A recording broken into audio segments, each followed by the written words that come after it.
For many years now, we've all heard the ongoing debate over gun control, with politicians from the left arguing that eliminating guns from the public is the answer to violent crime and needless deaths.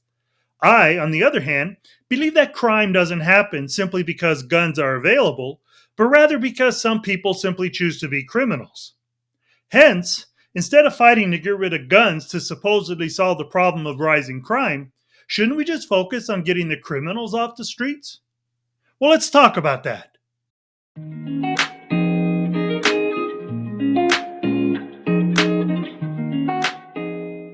Hey, welcome back to Enough with the Crazy. Recently, Shivanti Sathanathan, who is the second vice chairwoman of the Minnesota Democratic Farmer Labor Party, was, by her words, violently carjacked by four young men with guns. According to her account of the incident, they assaulted her in front of her children in broad daylight in front of her own home. She reported that she has a broken leg, bruising, and deep lacerations on her head and body resulted from being violently beaten to the ground.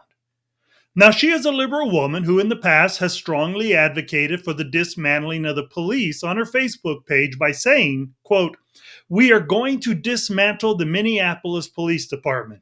Say it with me.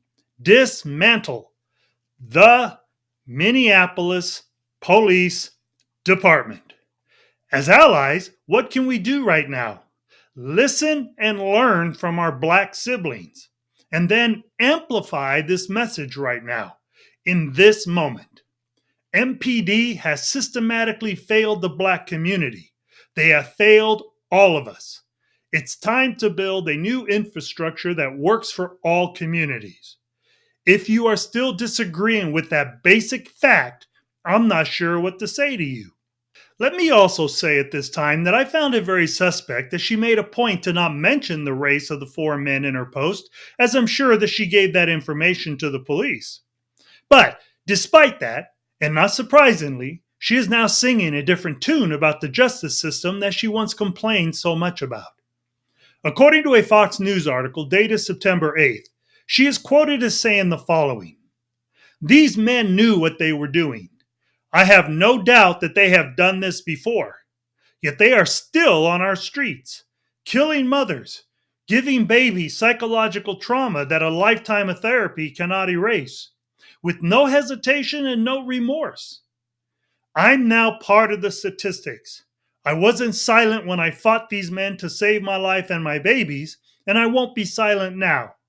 We need to get illegal guns off of our streets, catch these young people who are running wild, creating chaos across our city, and hold them in custody and prosecute them. Period." So there are 2 points that I believe need to be made here.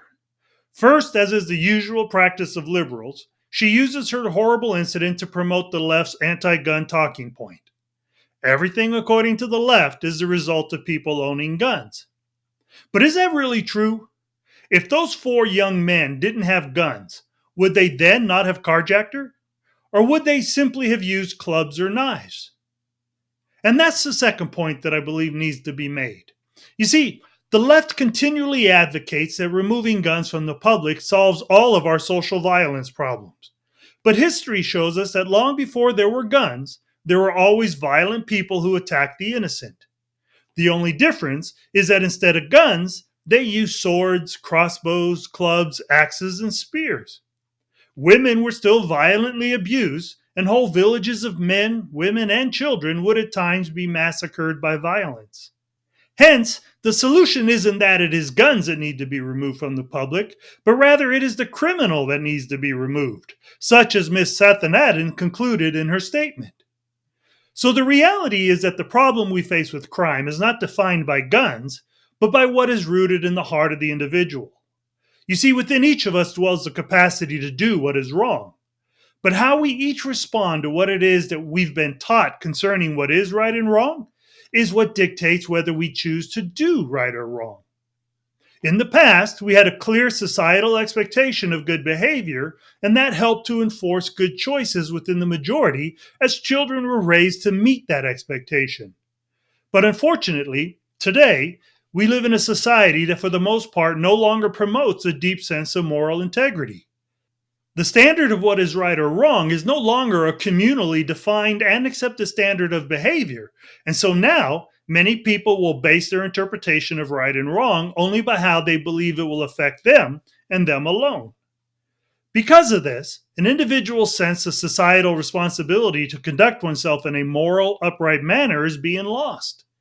No longer do many think more about what's best for the community than what they do for themselves, and that's when the deterrence of punishment must play its crucial role. There's a Bible verse in the book of Ecclesiastes that says, "Because the sentence against an evil work is not executed speedily, therefore the heart of the sons of men is fully set in them to do evil."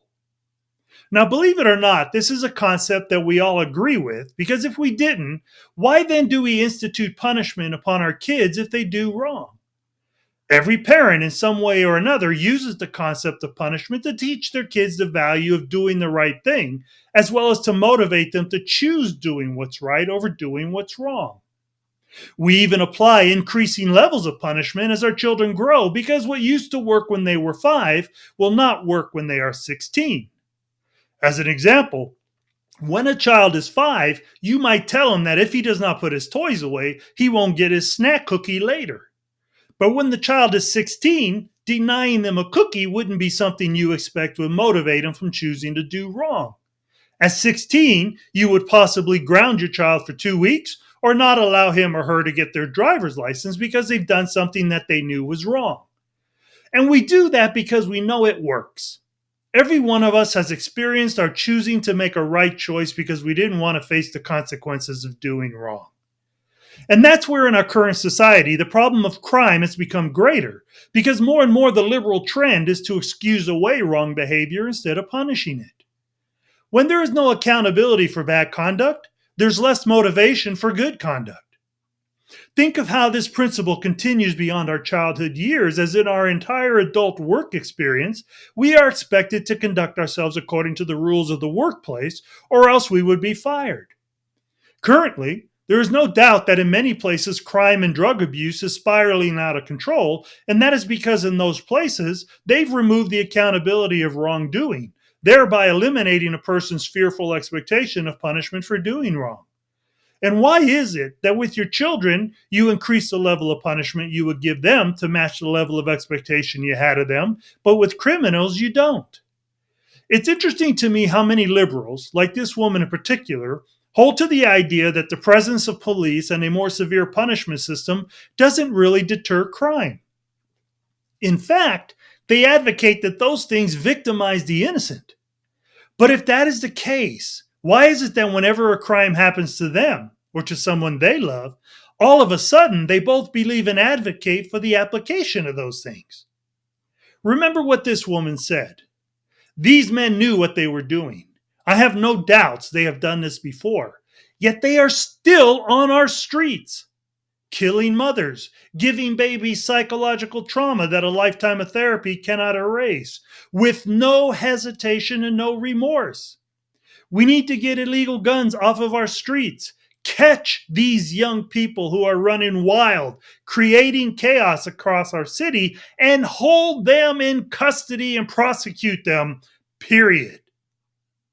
Look, it's easy to have an opinion about something that you've never experienced or really know very little about. It's easy to think that you're so above everyone else in your self-righteous view of yourself that you believe that what you think is the truest revelation of what truth is. But the reality is that there is a very good reason why our society had held to the need of a communal standard and expectation of good and moral behavior. A reason that is yet still proven necessary by how far our communities have fallen to increase criminal behavior by the rejecting of said communal expectation. Is it sad that being as advanced as we are, that we need to all the more enforce the need of a societal standard of people conducting themselves in a good and moral way? Absolutely it is. But let's also look at how stupid many things yet remain in spite of our advancement in knowledge. Today, many people, including many of our leaders, can't admit what a woman is. A simple truth that has been not only clearly evident throughout mankind's entire history, but that is also scientifically defined. We can legally convict and punish a killer for a double murder when he kills a woman and her unborn child, but then claim that an unborn child isn't a life deserving of legal protection when a woman wants to abort it.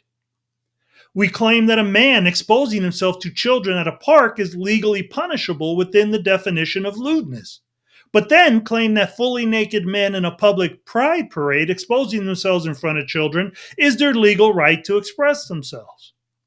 We claim that whenever a man assaults a woman, he uses the unfair advantage of his male strength to assault her. But when a man dresses as a woman and beats biological women in sports, they say that he has no unfair advantage over them at all. And what exactly is the advancement of knowledge we boast over the past if we cannot even acknowledge what has always been true? It seems pretty clear to me that our society has fallen into chaos because although we have advanced in technology, we have actually digressed in the application of wisdom and understanding. And in my humble opinion, that has happened primarily because of the rejection of what has already been established as truth. So, unfortunately, terrible incidents like this will continue to rise in frequency because we rather place the blame on guns than on ourselves for rejecting those things which actually help people to grow into those who care about the responsibility we have to conduct ourselves in a manner that benefits our society and not harm it. Allow me to end with these thoughts. More so than ever before, this younger generation is plagued with anxiety, confusion, and depression. And that's because as our society has removed the communal acceptance of what defines the foundation of moral behavior, our children have, in many cases, been left without the awareness of how we're all responsible to contribute to the benefit of our society. You see, children just aren't capable of instilling within themselves the virtues of decency and morality. They desperately need the foundation of a home and community to both define and demonstrate it to them, whereby they are then able to learn a pattern of good behavior that they take with them into their adult life. If we want to stop the increasing trend of criminal circumstances, such as what has happened with this Democratic lady, then we need to restore the communal standard of good societal behavior for the next generation to grow in. And in the meantime, to regain control of our communities now, we need to stop trying to remove guns from law abiding citizens and start focusing on removing the criminals from our streets. So feel free to leave your thoughts in the comments. And if you enjoyed this type of content, please share it with others, as that would be a great benefit to me. Also, would you consider hitting that like button and subscribing to the channel, as that would be an immense help to me in growing the channel? Hey, as always, I would just like to say God bless you, and thanks so much for taking the time to listen. Until next time.